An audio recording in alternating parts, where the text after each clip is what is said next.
mga ka-legit na mga Katden lovers and followers, abay Mami Min, may pinakitang positibong updates patungkol sa isang bagay na ginawa ni Mr. Alden Richards towards sa pamilya ng Bernardo. At bakit nga ba tinaguri ang green flag itong si Catherine Bernardo ayon mismo sa isang pinagkakatiwalaang article. But before that, if you haven't subscribed yet to my YouTube channel, please don't forget to like, share, and subscribe at i-hit mo na rin ang notification bell for more showbiz updates. Of course, before anything else, pag-usapan muna natin to dahil or pasalamatan ko po muna kayo for always keep watching and always trusting this channel. Salamat po for always choosing this at sa pag-abang po sa araw-araw ng ating mga showbiz updates, sa mga may init na updates And this time, ito na pinag-uusapan po sa buong mundo ngayon, si Miss Catherine Bernardo bilang bagong new box office records, yung kanyang mga box office records na movie na talagang pinag-uusapan po sa lahat ng dako ng mundo ngayon dahil even po yung mga other media sa ibang bansa ay talagang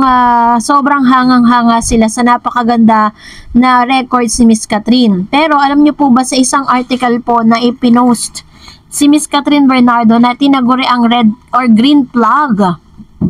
Mukhang very confident daw di umano si Catherine Bernardo sa kanyang personality at values dahil sa isang recent interview, inamin niya na ang tingin niya sa kanyang sarili ay isang green flag.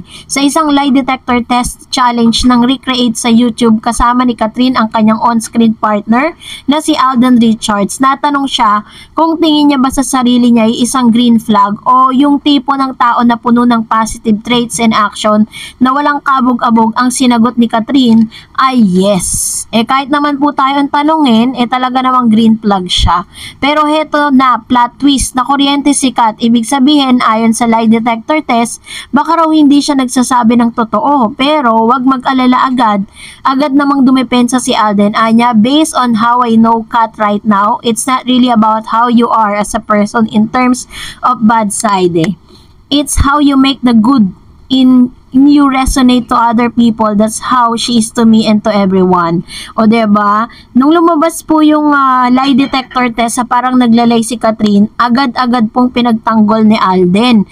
Napaawa mga fanay. Sobrang cute ng palitan nilang dalawa. Kaya naman todo kilig ang viewers. Sa pareho ding challenge, natanong din si Catherine kung naniniwala ba siya sa second chances. Matapos mag-isip, ang sagot niya, hirap naman, no na lang. Pero ayun naman, hindi agree ang lie detector test at nakuryente ulit si Kat. Sinabi niya na mahirap daw ibalik ang tiwala kapag nasira. In general, di ba syempre we all deserve second chances, pero depende talaga sa nagawa mo. Gaano mo nasaktan yung tao at kung magbabago ka ba. Dagdag pa niya, hindi umano lahat ay deserve magkaroon ng second chance. Nakakatuwa na makita si Catherine at Alden na very open sa ganitong usapan. Kaya naman doble ang kilig ng mga fanay, lalo na't patok na patok sa takilya ang kanilang pelikulang Hello Love Again.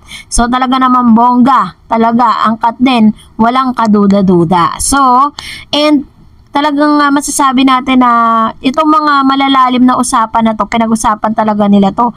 And then kapag may mga lumalabas sa mga pangit or mga lie, talagang todo tanggol sila sa isa't isa. Pero mas ang nakakatuwa, naglabas na rin po si Mami Mi ng ilan sa mga development doon po sa isang kung saan ginaya po or parang nanghingi ng permiso si Mami Min na to ask for doon sa contractor na gumagawa po para mas maging maganda kasi yung bahay po ng Casa Bernardo, kasi this is gonna be the first time na sila po ay magdidiwang ng Pasko dito po sa kanilang mansyon sa Casa Bernardo. At dito ay nakita ni Mami Min na napakaganda ng bahay nga nitong si Alden Richards sa Laguna at agad po siyang nagpa-ask to have the contact numbers nito pong gumagawa ng mga lights na ito. And ito po yung naging development. Kaya naman pala nananahimik ang Bernardo fam dahil busy po sila sa pagpapaganda ng kanilang mansyon. Kasi syempre dapat maging espesyal ang kanilang celebration ng Christmas because first time po ito.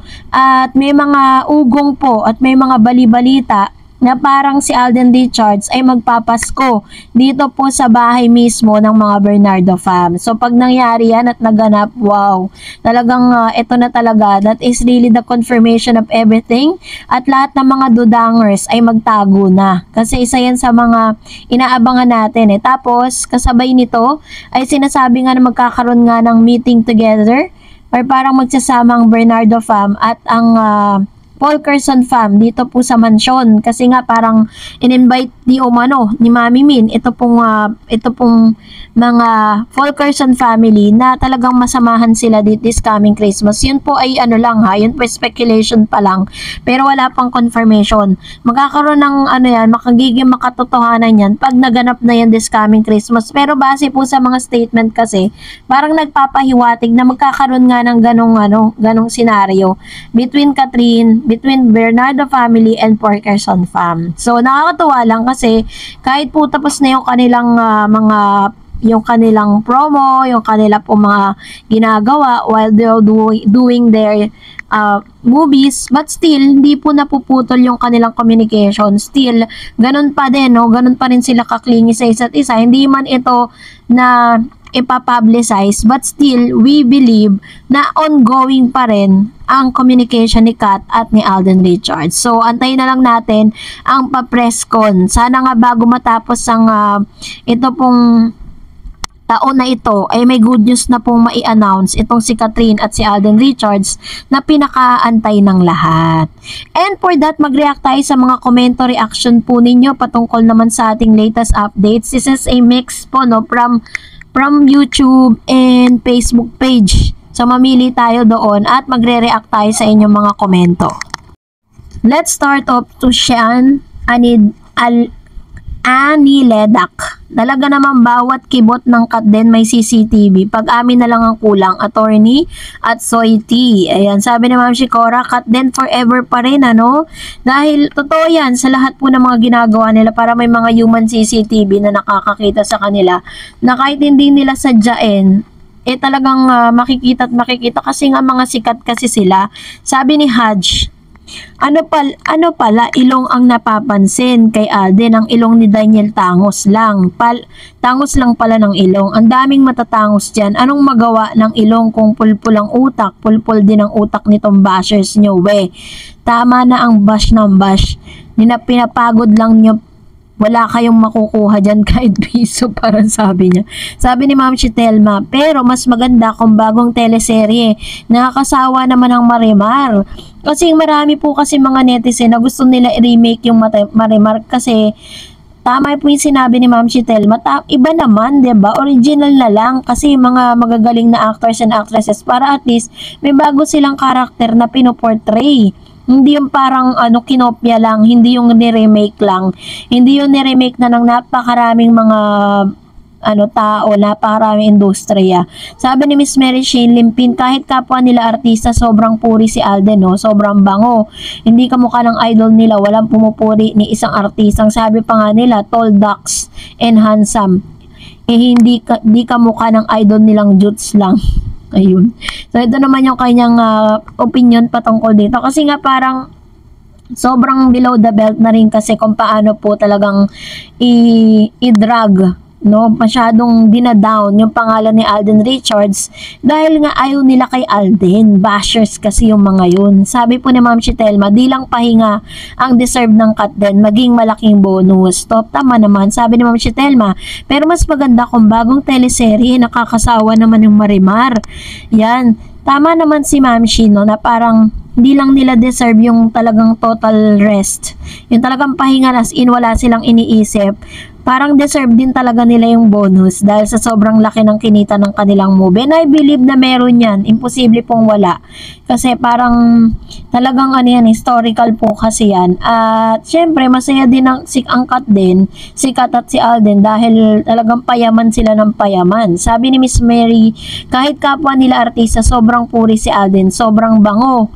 Yan, sinabi niya to, parang hindi natin mapaniwalaan na parang dinudugyot nila, parang binabardagol nila si Alden dun sa kanilang kingdom. Kasi yung yung Facebook page na yon, fan page po kasi ni DJ yun. Kaya talagang wala silang sasabing maganda kay Alden.